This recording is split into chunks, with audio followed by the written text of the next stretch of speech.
Alright, so let's talk about this beautiful plant over here. It's a stem plant, Rotala. I have, I believe, a few different species. I think this is the common Rotundifolia, this is Bangladesh, and this one is colorata. And since this is a low-tech setup, they almost all look the same, but I hope if I had a bit more sophisticated CO2 system, they would grow up with their reddish coloration and stuff like that. Also grow much better, but this plant will do absolutely fine, even in low-tech environments.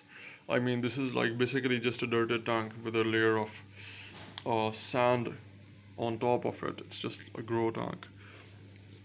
But yeah, it looks really beautiful when especially it's more along the lines of a foreground plant. Sorry, I mean background. Background, like you plant it at the back. Or mid-ground, depending on what sort of plant you have in the background, like this Vallisneria gigantea over here. Anyhow, this is actually a 4 feet tank, so it might not look like it, but these are easily 12 inches tall. I mean, it's almost 2 feet in height. Anyhow, this is actually a stem plant. I mean, I have one over here. You plant it like this. Are you seeing these nodes over here? Every point from where a new leaf is basically, there's a leaf, like it's a node. And you might see, does it have roots? Yeah, it has some roots over here. It should also have roots growing over here. Yeah, so you could literally just pluck out some of the leaves. For example, let's just try it from this element. Yeah, I'm not doing it very sophisticatedly. And you remove the leaves from the lower portion of the stem so the portion doesn't rot off.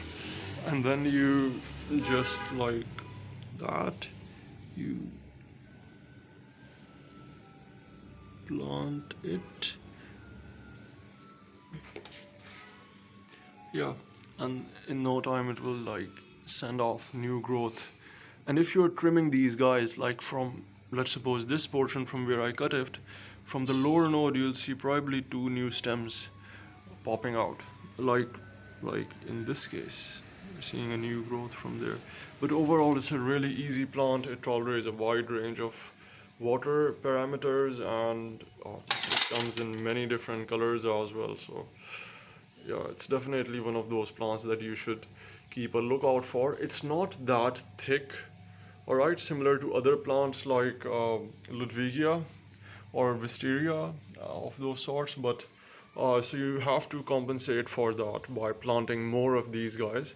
But it sort of provides a sort of, it has its a unique sort of charm to it that you won't find in those thickier varieties. But yeah, it's an overall beautiful plant.